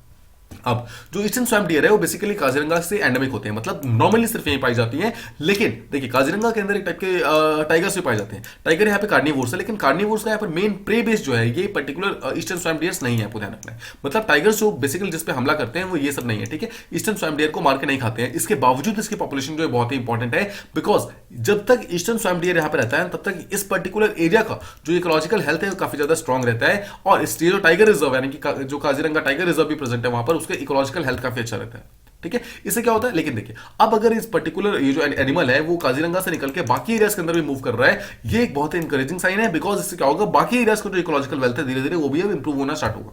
तो बेसिकली ये जो मूव हुआ है that has move from Kaziranga, कुछ जो उसकी पॉपुलेशन है वो ओरांग नेशनल पार्क जा रही है और कुछ जो उसकी पॉपुलेशन है लखोवा में जा रही है, ठीक है। तो ओरांग देखिए, सबसे पहले तो आपको ओरांग आपको याद होगा, अभी हमने बात की, ये देखिए जो मॉन का जो ओ है that actually stands for Orang, ठीक है। तो ये ओरांग नेशनल पार्क के बारे में बात करता है, यही वो ओरांग है जिसमें यानी काजीरंगा से मूव करके ओरांग तक जा रही है। और सेकंड जो जा रही है दैट एक्चुअली गोज इन लखोवा। अब देखिए इस पर्टिकुलर मैप को अगर आप देखेंगे, ये असम का मैप है, यहां पर देखिए सेंटर के अंदर बिल्कुल यहाँ पे काजीरंगा प्रेजेंट है। काजीरंगा देखिए दिस इज ओरांग, और काजीरंगा के अगर बीच में देखेंगे दिस इज लखोवा, दिस इज बोराचापुरी। लखोवा और बोराचापुरी टाइप के वाइल्ड लाइफ सेंचुरीज है, ये टाइप के प्रोटेक्टेड एरियाज है बेसिकली असम के अंदर प्रेजेंट है, जो इसके अंदर भी कुछ ना कुछ पॉपुलेशन जो है यहाँ पे जा रही है, ठीक है। देखिए एक तो हो गया ओरांग के अंदर जा रही है, सेकंड लखोवा और बोराचापुरी जो वाइल्ड लाइफ सेंचुरीज है दोनों के अंदर जा रही है। तो यहाँ पर आपको कुछ चीजें याद रखनी है। पहली बात तो आपने वो मॉन केडी याद रखेंगे आप, ठीक है। है। मॉन केडी यानी कि असम के अंदर कौन कौन सी वाइल्ड लाइफ सेंचुरी प्रेजेंट है, कौन कौन सी नेशनल पार्क प्रेजेंट है, और उसका वेस्ट टू ईस्ट किस तरह मतलब ये ऑर्डर क्या है। सेकंड चीज आपको ध्यान रखना है कि लोखोवा बुराचापुरी जो वाइल्ड लाइफ सेंचुरीज है, ये देखिए लोखोवा वाइल्ड लाइफ सेंचुरी अलग है और बुराचापुरी अलग है, दोनों के अंदर यहाँ पर ये पर्टिकुलर एनिमल मूव कर रहा है और ये दोनों ही यहाँ पर असम के अंदर प्रेजेंट है। ठीक है, आपको यहाँ पर सिंपली इसको स्टेट के फॉर्म में आपको ध्यान रखना है। अब अगर आप ईस्टर्न स्वैम्प डियर यानी कि जो एनिमल है इसके बारे में अगर बात करेंगे तो ये स्टार्टिंग में काजीरंगा का जो एंटायर सेंट्रल पार्ट था ना, जिसे बागोरी रेंजेस कोहरा रेंजेस बोलते हैं, वहां पर ये पहले प्रेजेंट था, बट आपको इतना डिटेल में इसको याद रखने की जरूरत नहीं है। आपको सिंपली ध्यान रखना है काजीरंगा के पूरे पार्ट में कहीं ना कहीं ये इंक्लूडेड था, लेकिन धीरे धीरे अब इसकी पॉपुलेशन जो डिक्लाइन होकर एक पर्टिकुलर पार्ट के अंदर आ गई है। अब 2011 में जब इसकी पॉपुलेशन चेक की गई थी तो उसका हाईएस्ट एवर पॉपुलेशन आया था, दैट वाज अराउंड 1161 यानी 1100 के आसपास पॉपुलेशन थी। और अगर आप सबसे कम की बात करेंगे तो 1966 के अंदर इसकी पॉपुलेशन 200 के आसपास आ गई थी, मतलब उस टाइम काफी ज्यादा रिड्यूस हो गई थी। उसके बाद हमने काफी कंजर्वेशन एफर्ट्स वगैरह लगाए, तब जाकर इसकी पॉपुलेशन फिर से यहां पर इंक्रीज हुई है। ठीक है, अब जो पिछला जो सर्वे हुआ था यानी कि 2018 के अंदर जो इसका सर्वे हुआ था उसमें ये पाया गया था कि जो फीमेल जो ईस्टर्न स्वैम्प्स है, मतलब जो फीमेल है इनमें से, they have outnumber the males by 3 times, मतलब मेल जितने हैं ना उसके 3 टाइम्स यहां पर फीमेल प्रेजेंट है इस पर्टिकुलर स्पीसीज की, मतलब इस फीमेल इस ईस्टर्न स्वैम्प डियर की 3 टाइम्स फीमेल ज्यादा है। मतलब क्या है, फीमेल्स की पॉपुलेशन यहाँ पे it is much more as compare to males की पॉपुलेशन। अगर आप फीमेल की देखेंगे अभी की जो पॉपुलेशन है इट इज अराउंड 557 और बदले में सिर्फ 173 मेल्स ही है। अब देखिए कुछ यहाँ पे ईयरलिंग्स होते हैं। ईयरलिंग्स क्या होते हैं? ईयरलिंग्स बेसिकली ऐसा कोई भी एनिमल यानी कोई भी ऐसा शीप, कोई भी ऐसा डियर जो कि जिसकी पॉपुलेशन जिसकी जो एज है वो 1 साल के आसपास है, मतलब 1 साल से 2 साल के बीच में या फिर 6 महीने से 1 साल के बीच में, उसे ईयरलिंग कहते हैं। देखिए सब ब्रेक कीजिए, जो कि 1 साल का है, 1 ईयर का है, और अराउंड 138 ऐसे डियर्स थे जो कि 1 साल के आसपास थे। ठीक है, ये अभी देखा गया, बट ये आपको स्टेटस याद नहीं रखना है, बस आपको ये चीज बैक ऑफ द माइंड बस सुन के रखना है कि बाई चांस अगर कुछ ऐसा कुछ भी आता है तो आपको ये चीजें मालूम हो। अब देखिए काजीरंगा के जो कार्निवोर्स यानी कि जो टाइगर्स वहां प्रेजेंट है उनका प्राइमरी प्रे बेस क्या है। एक चीज तो हमने देख लिया कि जो ये पर्टिकुलर ये जो ईस्टर्न स्वैम्प डियर है ये इसका प्राइमरी प्रे बेस नहीं है, मतलब इनके ऊपर अटैक नहीं करते, ये बेसिकली अटैक करते हैं हॉग डियर्स के ऊपर।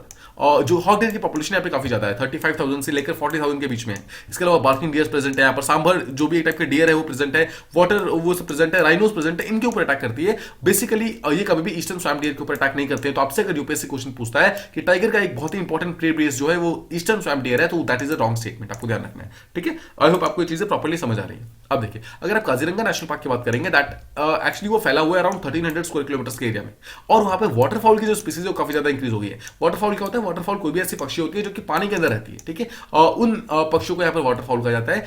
पिछले साल जब यहाँ पर वाटर सेंसस हुआ था, वाटर वेटलैंड का जो बर्ड सेंसस हुआ था, इसमें पाई गई थी कि वाटरफॉल की स्पीसीज यहाँ पर लगातार इंक्रीज हो रही है। ठीक है, सेकंड चीज देखिए यहाँ पर जो बर्ड एस्टिमेशन हुआ था, ये जो बर्ड की जब काउंटिंग होती है यहाँ पर, तो पाया गया था पिछले साल कि अराउंड 126 स्पीसीज ऑफ बर्ड यहाँ पर पाई जाती हैं और 66,000 से ज्यादा यहाँ पर नंबर ऑफ बर्ड्स यहाँ पे प्रेजेंट थे उस पर्टिकुलर टाइम। ठीक है, उसमें जो कुछ इंपॉर्टेंट बर्ड्स थी, they are bar headed goose, northern pintail and third is ferruginous duck. अब देखिए आपको यहां पर ये नंबर्स वगैरह याद करने की बिल्कुल जरूरत नहीं है, आपको यहां पर इन तीनों के नाम याद रखने हैं कि बार हेडेड गूस जो होता है, ओके मैं आपको यहां पर इमेज के फॉर्म में शो करता हूं। देखिए this is bar headed goose, ठीक है, this one is called as bar headed goose. अगर आप सेकंड देखेंगे दिस इज नॉर्दर्न पिनटेल। ठीक है, तो अगर आप देखेंगे दिस वन जो ऊपर वाला है this is called as northern pintail, और थर्ड इज फुरगुनिसा वाला जो, ठीक है, जो तीसरा वाला जो है यानी कि फेरेगुनस जो डक है, this is ferruginous duck. No आपको मैं यहाँ पे एक फन फैक्ट बताता हूं, जो बार हेडेड गूस जो आप देख रहे हैं ना, ये काफी ज्यादा हाइट पे ये मतलब उड़ सकते हैं। ये सेंट्रल एशियन रीजन से ये हमारे इंडिया की तरफ आते हैं, बेसिकली साइबेरियन रीजन से आते हैं, और माना जाता है कि ये जो है हिमालय की हाइट के ऊपर आसपास से मूव कर सकते हैं। आपको याद होगा हमने इसके बारे में एक पर्टिकुलर डिस्कशन के अंदर ऑलरेडी बात की थी, जब भी इस चीज का बर्ड सेंसस हुआ था उस टाइम इसके बारे में हमने प्रॉपर्ली बात की थी। ठीक है, तो आपको ध्यान रखना है। अब इसका अगर आप आयुषन स्टेटस देखेंगे, आपको ध्यान रखना है इसका आयुषन स्टेटस जो लीस्ट कंसर्न है। ठीक है, अगर आप आपने देखा पहले आपने देख लिया बार हेडेड गूस, इसका लीस्ट कंसर्न है। सेकंड देखिए नॉर्दर्न पिनटेल देखेंगे, इसका भी यहाँ पर जो आयुषन स्टेटस है वो लीस्ट कंसर्न है, यानी कि ये काफी ज्यादा पॉपुलेशन के अंदर प्रेजेंट है। फिलहाल हमें कोई भी कंसर्न नहीं है इस चीज को लेकर। और थर्ड इज जो फेरेगुनस डक है, ये नियर थ्रेटेंड की लिस्ट में आता है। ठीक है, नियर थ्रेटेंड, तो आपको ध्यान रखना है बार हेडेड गूस जो है लीस्ट कंसर्न है, नॉर्दर्न पिनटेल लीस्ट कंसर्न है, और जो फेरेगुनस जो डक है that is actually near threatened. ठीक है, तो आई होप आपको ये तीनों चीजें प्रॉपर्ली समझ आ गई और सारा टॉपिक प्रॉपर्ली समझ आ गया होगा। Now let's move on to the next one, that is called as Denison barb. अब डेनिसन बार्ब देखिए आप देख सकते हैं, this is kind of a fish. अब ये इंपॉर्टेंट क्यों? देखिए इंपॉर्टेंट क्यों है, इसलिए बिकॉज मिस केरला कहा जाता है। This particular fish is called as Miss Kerala, और इसका साइंटिफिक नेम है डेनिसन बार्ब। ठीक है, आपको ध्यान रखना है। अब देखिए ये एक टाइप की फ्रेश वाटर स्पीसीज है जो बेसिकली कर्नाटक और केरला के अंदर पाई जाती है। रिसेंटली इसको जो वाइल्ड लाइफ प्रोटेक्शन एक्ट है हमारा, उसके अंदर शेड्यूल 1 के अंदर इसको इंक्लूड किया गया। अब देखिए, बहुत सारे जो एक्वेरियम के जो एंथुजियास्ट हैं, मतलब बहुत सारे रिसर्च एक्सपर्ट्स जो है, वो बोलते हैं कि देखिए ये जो पर्टिकुलर ये जो फिश की स्पीसीज है, उसका साइंटिफिक नेम जो है, उसको साइंटिफिक नेम जो अभी दिया गया है recently, that is called as puntius denisonii. और पुंटियस डेनिसोनी उसको नाम दिया गया है, लेकिन जो जितने भी एक्सपर्ट्स हैं उनका कहना यह है कि पुंटियस डेनिसोनी इसका नाम गलत है, मतलब कि नाम इसका सही नहीं दिया गया है। इसका एक्चुअल नाम जो होना चाहिए वो होना चाहिए सह्याद्री डेनिसोनी। क्यों? देखिए, सह्याद्री जो माउंटेन्स है वो बेसिकली कर्नाटका एंड महाराष्ट्र के आसपास प्रेजेंट है, तो ये कर्नाटका के अंदर मिली है पर्टिकुलर फिश, इसलिए इसका नाम सह्याद्री के आसपास में होना चाहिए। अब पुंटियस देखिए, पुंटियस उस टाइप के ऑर्गेनिजम्स को बोलते हैं जो बेसिकली साउथ ईस्ट एशिया के आसपास में मिलते हैं, उसे कहते हैं पुंटियस। ठीक है, इसलिए यहां पर जो बहुत सारे एक्सपर्ट्स हैं वो बोल रहे हैं कि पुंटियस इसका नाम नहीं होना चाहिए, बिकॉज ऑब्वियसली ये हमारे इंडिया के अंदर मिला है, इसलिए इसका नाम सह्याद्री डेनिसोनी होना चाहिए था। लेकिन यहां पर देखिए बहुत सारे डिस्प्यूट्स भी है, बिकॉज देखिए सह्याद्री बेसिकली आप देखेंगे महाराष्ट्र और कर्नाटक के बीच में, लेकिन ये मिलता है केरला और कर्नाटक के बीच में, तो आप इसका नाम सह्याद्री कैसे रख देंगे, ये भी एक क्वेश्चन उठता है। ठीक है, अब देखिए क्वेश्चन इसकी सेकंड चीज ये है कि इसको इंडेंजर्ड के लिस्ट में रखा गया IUCN के अंदर, बट द पॉइंट इज कि एक्सपर्ट्स का ये पूछना है कि क्या इतना डेटा हमारे पास अवेलेबल है कि इस पर्टिकुलर स्पीसीज को हम यहाँ पर इंडेंजर्ड की लिस्ट में डाल रहे हैं? हमारे पास इतना डेटा अवेलेबल ही नहीं है, फिर हम कैसे इस चीज को डाल सकते हैं? अब डिस्प्यूट इस बात से उठा हुआ है कि जो शेड्यूल 1 है उसके अंदर इस पर्टिकुलर चीज को क्यों डाला जा रहा है। देखिए, शेड्यूल 1 जिस भी एनिमल को शेड्यूल 1 के अंदर डाला जाता है उसको हाईएस्ट प्रोटेक्शन प्रोवाइड किया जाता है। इसका मतलब क्या है, उसका कोई भी ट्रेड नहीं हो सकता, उसका ट्रेड पूरी तरीके से बैन कर दिया जाता है। अब ये टाइप का ऑर्नामेंटल फिश है, ऑर्नामेंटल। देखिए आप इसका, अगर आप इसकी फोटो देखेंगे तो आपको पता चलेगा। देखिए देखने में काफी खूबसूरत है, ठीक है, काफी देखने में अच्छा दिखता है, इसलिए इसको डिफरेंट एक्वेरियम्स वगैरह में यूज किया जाता है। ठीक है, एक्वेरियम्स वगैरह में इसको रखा जाता है ब्यूटी को सिग्निफाई करने के लिए। अब बोला जा रहा है कि ये ऑर्नामेंटल फिश है, इसको तो हम प्रॉपर्ली ऑब्वियसली कैप्चर करेंगे, इसको हम यूज करके डिफरेंट एक्वेरियम की इंडस्ट्रीज के अंदर, डिफरेंट इंडस्ट्री है उसके अंदर हम यूज करेंगे। तो अगर आप इसको शेड्यूल 1 के अंदर डाल दोगे तो हम इसका ट्रेड कैसे कर पाएंगे फिर? तो जितने भी यहाँ पर जो एक्वेरियम के जो एक्सपर्ट्स है, जितने भी यहाँ पे फिश यानी कि जो फिशिकल्चर है उसके जो एक्सपर्ट्स हैं, वो सब यहाँ पर इसके अगेंस्ट यहाँ पर बोल रहे हैं कि इस चीज को शेड्यूल 1 के अंदर नहीं डालना चाहिए था। ठीक है, और अगर देखिए अब इसके बाद अगर आप डेनिसोनी के बारे में प्रॉपर्ली समझेंगे, ये जो इसका जो साइंटिफिक नेम है जो सह्याद्री डेनिसोनी होना चाहिए, ये केरला और कर्नाटक के अराउंड 11 रिवर्स के अंदर ऑलरेडी पाया जाता है।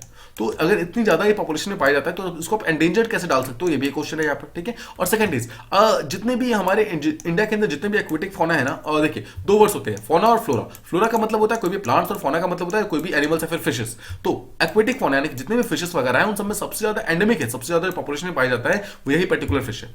अब इस डेनिसोनी को बेच करके, मतलब इस जो ये डेनिसोनी है इसका ट्रेड करके, जो ये टाइप का ऑर्नामेंटल फिश है, तो इसका ट्रेड करके जितना कलेक्शन मिलता है, जितना पैसा मिलता है, जितना इनकम मिलता है, वो बेसिकली एक इंसेंटिव की तरह काम करता है बहुत सारे फिशरमैन के लिए, ताकि वो इसकी हैबिटेट्स को यहाँ पे प्रोटेक्ट कर रहे हैं। तो ऑलरेडी इसका जो हैबिटेट है काफी ज्यादा प्रोटेक्टेड है, काफी ज्यादा अच्छी उसके मतलब क्वालिटी के अंदर है। तो क्यों आप इस चीज को यहाँ पर प्रेफरेबल कर रहे हैं, मतलब क्यों आप इस चीज को यहाँ पर वाइल्ड के अंदर मतलब करने से मना कर रहे हैं, आप इसको कलेक्ट क्यों नहीं करने दे रहे हैं? This is the main question. जो इन्वायरमेंटलिस्ट उनका ये कहना है, आप इसको शेड्यूल 1 के अंदर मत डालो, आप इसको बेसिकली शेड्यूल 4 के अंदर डाल दो, जिसको इसको आप रेगुलेट तो करो बट इसको पूरी तरीके से बैन मत करो। ठीक है, ये इसका मेन कहना। तो आई होप आपको ये पर्टिकुलर टॉपिक जो है प्रॉपर्ली समझ आ गया होगा। और नाउ देखिए आज के जितने टॉपिक्स थे हमने उसको प्रॉपर्ली डिस्कस तो कर लिया है, बट आज के जो क्वेश्चंस थे ना, बिकॉज ऑफ पॉजिटिव टाइम मैं ऐसे क्वेश्चन जरा बना नहीं पाया हूं, so I am so sorry for that. और जो कल के क्वेश्चन थे उसे हम रिवाइज कर लेते हैं, बट जो आज के क्वेश्चन हम ट्राई करेंगे उसे कल के क्वेश्चन के अंदर मतलब उसको इंक्लूड करके हम उसको डिस्कस कर लेंगे बेसिकली। ठीक है, now the first question was कि एनिग्मा जो एक टाइप का डायमंड है जो आउटर स्पेस से मिला है और बेनो एस्टेरॉयड से मिला है। जी नहीं, ये गलत स्टेटमेंट है। आउटर स्पेस से मिला है, that is completely true. Basically जो मेटेओर अटैक हमारे अर्थ के ऊपर हुआ था उस टाइम ये पर्टिकुलर डायमंड मिला था, मतलब बना था, बट ये बेनो एस्टेरॉयड से नहीं पाया गया, इसलिए स्टेटमेंट गलत हो जाता है। सेकंड क्वेश्चन इज कि name black diamond is a misnomer because ये एक्चुअली व्हाइट इन कलर होते हैं। जी नहीं, बिल्कुल नहीं, और ये ब्लैक ही होते हैं, बेसिकली ब्लैक या फिर ब्राउनिश आप बोल सकते हैं, ब्राउनिश ग्रेश आप बोल सकते हैं। ठीक है, ग्रे इसका कलर होता है, तो ये व्हाइट नहीं होते हैं बिल्कुल भी। ठीक है, इसलिए ये भी फॉल्स होता है। थर्ड देखिए, इलेक्ट्रिक व्हीकल्स जो है वो अलाउ करते हैं around 100% FDI in this automatic route. Yes, this is very true statement. Automatic route के अंदर सारे के सारे 100% एफडीआई इसके अंदर अलाउड है। फोर्थ, ला नीना जो कंडीशन है it causes drought conditions in India. Yes, this is very true. आपको ध्यान होगा कल हमने बात किया था एल नीनो और ला नीना, ये दोनों चीजें हैं। अब जो एल नीनो है वो जो है ये टाइप का बारिश बढ़ाती है हमारे इंडिया के अंदर, और ला नीना जो है यहाँ पर ड्रॉट टाइप कंडीशंस लेकर आती है। And the last question was कि रिसेंटली जो प्रेसिडेंसी इन यूएन सिक्योरिटी काउंसिल होता है, it is decided on the basis of alphabetical order. Yes, this is very true statement. Alphabetical order के बेसिस पे इसको डिसाइड किया जाता है। ठीक है, इसलिए पहले ए होगा उसके बाद बी होगा, एंड दिस इज हाउ जो प्रेसिडेंसी होता है वो डिसाइड किया जाता है, और ये सारे जो 15 मेंबर्स होते हैं सबके अंदर ये रोटेट करता है। तो ये थे हमारे कल के question. I am so sorry कि आज के क्वेश्चंस मैं मतलब प्रॉपर्ली बना नहीं पाया, बट हम इसको जल्दी जल्दी इनकॉर्पोरेट कर लेंगे, इसको हम रिवाइज प्रॉपर्ली कर लेंगे। ठीक है, I hope you like the video. Please do like, share and subscribe, and thank you so much for listening.